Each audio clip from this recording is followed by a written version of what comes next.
ఓం నమః శివాయ.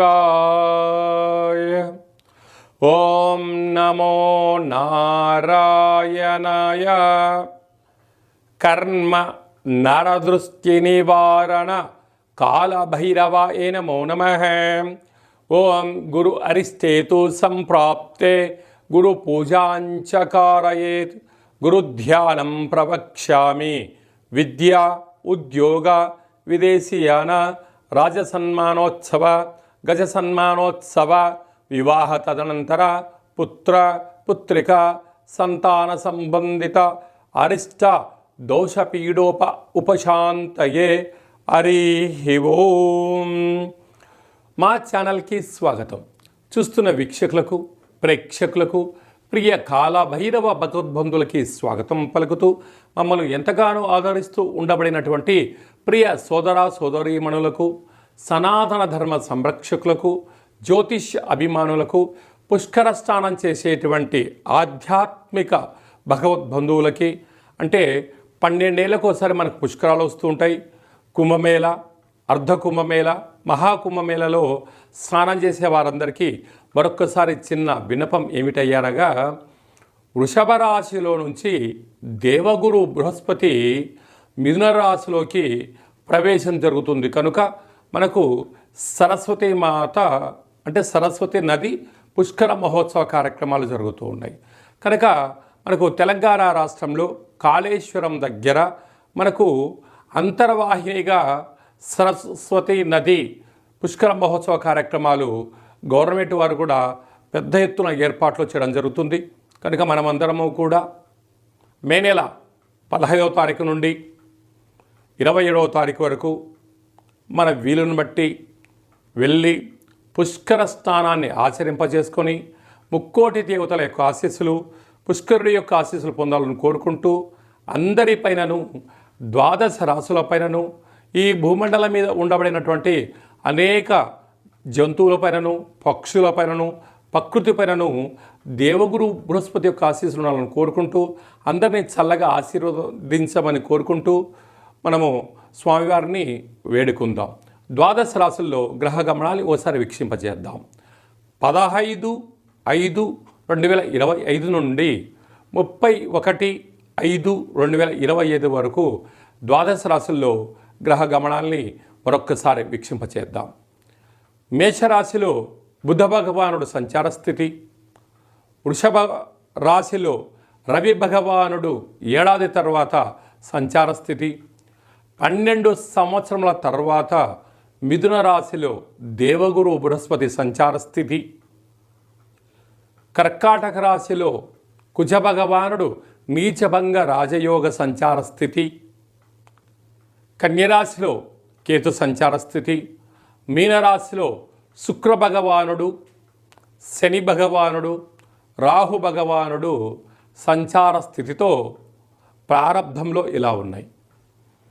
19వ తారీఖు 5వ నెల 2025 నుండి రాహు భగవానుడు కుంభరాశిలోకి సంచార స్థితి, కేతు భగవానుడు సింహరాశిలో సంచార స్థితితో ద్వాదశ రాశుల్లో గ్రహ గమనాలను మనం ఒకసారి వీక్షింపచేసాం. కన్యరాశి వారికి దేవగురు బృహస్పతి యొక్క ఆశీస్సులు పొంది అద్భుతమైన విజయం ఎలా పొందాలి, కొత్త ఉద్యోగాలు వ్యాపారాలు ఎలా ఆకర్షించాలో ఈ వీడియోలో సవివరంగా సంపూర్ణంగా తెలుసుకుందాం. కన్యరాశిలో ఏ నక్షత్రాలు వస్తానగా ఉత్తరా నక్షత్రంలోని 2, 3, 4 పాదాలు, హస్తా నక్షత్రంలో 4 పాదాలు, చిత్తా నక్షత్రంలో 2 పాదాలు కలిపితే కన్యరాశి. రాశాధిపతి బుధ భగవానుడు, రాశిలోనే కేతు సంచార స్థితి చివరార్ధంలో ఉండడం వలన మీ జ్ఞానము, ఆలోచన, వ్యవహారాలలో మంచి భక్తిని, మోక్ష మార్గాన్ని, ఆనందాన్ని ఇచ్చేటువంటి ఆలోచనలు మీ సొంతం కాబోతున్నాయి. అలాగనే సప్తమంలో త్రిగ్రహ సంచార స్థితి ఉండడం వలన నూతనమైన వాహనాలు, గృహాలు, వస్త్రాలు, బంగారు ఆభరణాలు, షేర్లు, క్రయ విక్రయాల్లో తొందరపాటు నిర్ణయం లేనంత వరకు విజయం కన్యరాశి వారి సొంతమవుతుంది. అలాగనే అష్టమంలో బుధ భగవానుడు ఉండడం వలన చిన్న చిన్న విషయాలకు ఆందోళన తగదు. చిన్న విషయాలకు పొంగిపోవద్దు. ఏదన్నా ఇబ్బంది కలిగినట్లయితే ఓపికగా వినండి, దాన్ని అధిగమించే మానవ ప్రయత్నం చేయండి. ఏడాది తర్వాత ఆ భాగ్యస్థానంలో రవి సంచార స్థితి ఉండడం వలన భార్యాభర్తలు, ప్రేమికులు, పార్ట్నర్షిప్ వ్యవహార కార్యక్రమాల్లో స్వల్పమైన ఆటంకాలు ఉండేటువంటి పరిస్థితి ఉంటుంది. అవి శాశ్వతం కాదు, అవి తొలగిపోతాయి. మౌనంగా, ధ్యానంగా, చిరునవ్వుతో స్వీకరించండి. ఎదుటి వ్యక్తులు ఏదైనా చెప్తే వినే ప్రయత్నం చేయండి. అన్నింట సమస్యలు వాటంతటవే తొలగిపోతాయి. రాజ్యస్థానంలో వృత్తి, ఉద్యోగ, వ్యాపార, రాజకీయ స్థానాలలో దేవగురు బృహస్పతి 12 సంవత్సరాల తర్వాత సంచారం చేయడం వలన పుష్కర స్నానం చేయడం, ఆకుపచ్చ రంగు కలిగినటువంటి ఆహారాన్ని, వస్త్రాలను దానం చేయడం, పెసరపప్పుతో కూడుకున్న ఆహారాన్ని అన్నదానం చేయడం, ప్రవహించే నీటిలో కొబ్బరికాయను, రూపాయి బిళ్ళలను వేయడం వలన నూతనమైన వ్యాపారాలు, ఉద్యోగాలు అంతనూ కూడా కన్యరాశి వారి సొంతం కాబోతున్నాయి. అలాగనే ఏకాదశంలో కుజ భగవానుడు ఉండడం వలన స్థిరాస్తులు, చరాస్తులు, వ్యాపార అభివృద్ధి, మీ యొక్క ఆలోచనలో అన్నింటా విజయం. ఆహార ఉత్పత్తులు, క్యాటరింగ్ కార్యక్రమాలు చేసేవారు, వృత్తులలో, ఉద్యోగాల్లో, వ్యాపారంలో, స్వయం వృత్తులు, సేవా రంగాలు, మార్కెటింగ్ రంగంలో ఉండేవారు, వ్యవసాయ సోదరీమణులు, గృహ భవన నిర్మాణ కార్యక్రమాలు చేసేవారందరికీ కూడా ఇది చాలా శుభ సమయం అని చెప్పి కూడా గమనించాలి. మే మాసంలో ద్వితీయార్థంలో ముఖ్యమైనటువంటి పండుగల నుంచి క్లుప్తంగా, సవివరంగా, సంపూర్ణంగా తెలుసుకుందాం. మనకు విశేషంగా 20వ తారీఖున వైశాఖ మాస బహుళ అష్టమి, అలాగనే 27వ తారీఖున వైశాఖ మాస కృష్ణపక్ష అమావాస్య సందర్భంగా మనమందరము కూడా గృహాన్ని శుద్ధిగా పెట్టుకొని కాళభైరవ స్వామి స్మరణ, ధ్యానము, కాళభైరవ స్వామి అష్టకాన్ని వినడం, శునకపు మహారాజు గారికి ఆహారాన్ని ఏర్పాటు చేయడం, అలాగనే కాకి వాహన దేవతకు ఆహారాన్ని ఏర్పాటు చేయడం వలన సంచిత కర్మ, ప్రారబ్ధ కర్మ, ఆగమిక కర్మలు తొలగిపోతాయని చెప్పి గమనించాలి. అలా లేదు అనుకుంటున్న వారందరూ కూడా మన యొక్క దేవాలయంలో నిత్యము కాళభైరవ హోమ కార్యక్రమాలు జరుగుతూ ఉంటాయి. ఈ కింది నెంబర్ను సంప్రదించినట్లయితే మీకు వీడియో కాల్ చేసి స్వామివారి యొక్క దర్శనం చేయించి మీరు అనుకున్న అన్ని పనులను విజయం సాధించేటువంటి కాళభైరవ హోమ కార్యక్రమాన్ని చేయించడం జరుగుతుందని చెప్పి కూడా గమనించాలి. అదే కాకుండా మనకు 15వ తారీఖు నుంచి 27వ తారీఖు వరకు మనకు సరస్వతి నది పుష్కరాల సందర్భంగా వీలైనంత వరకు వెళ్దాం, స్నానం చేద్దాం. గతించినటువంటి పెద్దవారికి అక్కడ హిరణ్య శ్రాద్ధము, సువర్ణ శ్రాద్ధము, అలాగా అనేక కార్యక్రమాలు, దశదానాలు చేయడం వలన వారి యొక్క ఆశీస్సులు మన కుటుంబాలకు శ్రీరామ రక్ష అని చెప్పి గమనించగలగాలి. అలా వెళ్ళలేనటువంటి వారందరికీ కూడా మనము ఆదివారము, మాస శివరాత్రి ఆదివారం సందర్భంగా అక్కడ కాళేశ్వరం దగ్గర ఇలాంటి కార్యక్రమాలు ఏర్పాటు చేయడం జరిగింది. వెళ్ళలేనటువంటి వారందరూ కూడా మీ పేర్లు, గోత్రనామములు, గతించిన వారి పేర్లను వాట్సాప్లో మీరు పంపించగలిగినట్లయితే మీకు వీడియో కాల్ చేయించి, చూపించి, దండం పెట్టించి మీకు ఆ పుష్కర జలాన్ని ప్రసాదంగా అందజేయడం జరుగుతుంది. అలాగా పుష్కర స్నానం చేయడం వలన దేవతల యొక్క ఆశీస్సులు, గతించిన వారికి ఆ శ్రాద్ధకర్మలు అంటే పిండ ప్రధాన కార్యక్రమాలు చేయించడం వలన వంశాభివృద్ధి కలుగుతుంది. అలాగనే స్మరణ, ధ్యానము, స్నానము వలన మనస్సు ప్రశాంతత కలిగి దేవగురు యొక్క ఆశీస్సుల వలన అఖండమైన విద్య, ఉద్యోగ, విదేశీయాన, రాజసన్మాన, రాజకీయ, పుత్రిక సంతాన దోషాలు, పిల్లల యొక్క చదువులు, పిల్లల యొక్క అభివృద్ధి, తల్లిదండ్రుల నుంచి మనకు వచ్చేటువంటి స్థిర చరాస్తులలో ఉండబడిన ఆటంకాలను కూడా తొలగిపోతాయని చెప్పి గమనించాలి. కనుక మనం అందరము కూడా పుష్కర స్నానాన్ని చేద్దాం, ఆచరిద్దాం.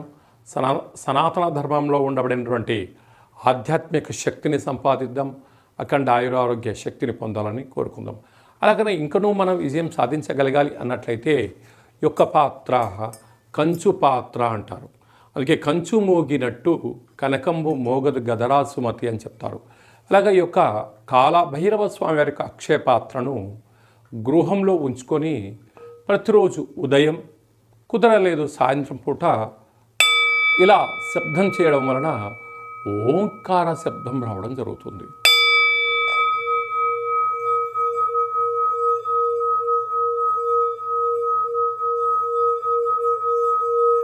ఈ ఓంకార శబ్దాన్ని సృష్టించడం వలన, వినడం వలన మన మనస్సు ప్రశాంతత ఉండడం, గృహంలో ఉండబడినటువంటి జ్యేష్ఠాదేవి బయటికి వెళ్ళిపోవడం, ఇంట్లో వాస్తుదోషం తొలగిపోవడం, మానవుని శరీరంలో చక్రాలు వికసింపచేయడం, మనం ఏదైతే అనుకుంటున్నామో ఆ పనులు అన్నింటినీ కూడా కాళభైరవ స్వామి దేవ ముందుండి నెరవేర్చడం జరుగుతుంది.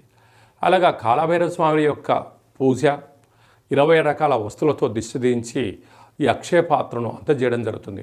కనుక మనమందరము కూడా అక్షయ పాత్రను ఇంట్లో ఉంచుకుందాం, అష్ట కష్టాలకు స్వస్తి పలుకుదాం, అష్టైశ్వర్యాలకు స్వాగతం పలుకుదాం. అలాగే మీ వ్యక్తిగత జాతకం తెలుసుకోవాలనుకుంటున్నారా? మీరు పుట్టినటువంటి తేదీ, నెల, సంవత్సరం, సమయం, మీ పేరు రాసి ఆన్లైన్ ద్వారా కానీ ఆఫ్లైన్ ద్వారా కానీ మీరు పంపించగలిగినట్లయితే 100 సంవత్సరాల జాతకం రాసి పంపించి మీరు పుట్టినప్పుడు గ్రహ గమనాలు ఎలా ఉన్నాయి, ప్రస్తుతం ఎలా ఉంటున్నాయి, రాబోయే కాలంలో ఎలా ఉండబోతున్నాయో సవివరంగా సంపూర్ణంగా తెలియజేయడం కూడా జరుగుతుంది.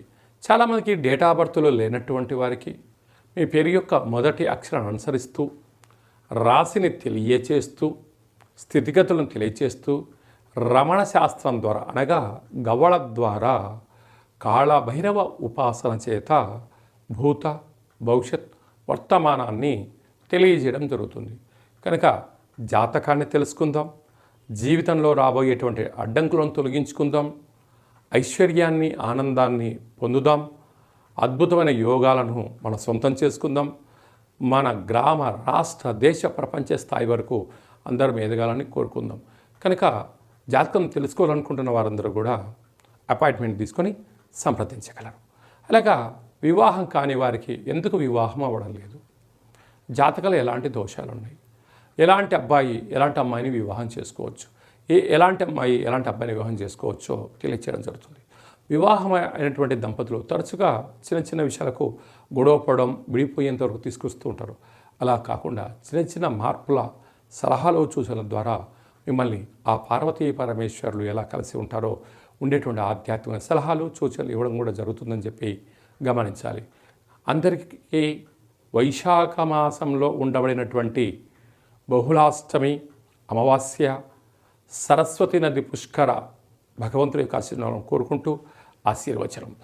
ఓం శతమానం భవతి శతాయు పురుష సతేంద్రియ ఆయుష్యేవేంద్రియే ప్రతిష్టతి ధనం ధాన్యం బహుపుత్రలాభం శత సంవత్సరం దీర్ఘమాయు సర్వే జనా సుఖినో భవంతు లోకా సమస్త సుఖినో భవంతు.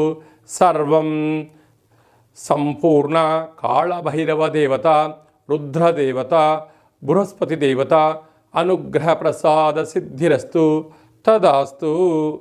ఈ వీడియో మీకు నచ్చినట్టయితే లైక్ చేయండి, షేర్ చేయండి, మా ఛానల్ని సబ్స్క్రైబ్ చేసుకోండి. మేము చేస్తున్న ఆధ్యాత్మికమైన వీడియోలు అందరికన్నా ముందుగా మీరు చూడాలి అనుకుంటున్న వారందరికీ కూడా చూసి ఈ యొక్క ఆధ్యాత్మిక భక్తి సమాచారాన్ని భగవద్బంధులకు మిత్రులకు చేరవేయండి. హిందూ ధర్మాన్ని కాపాడండి.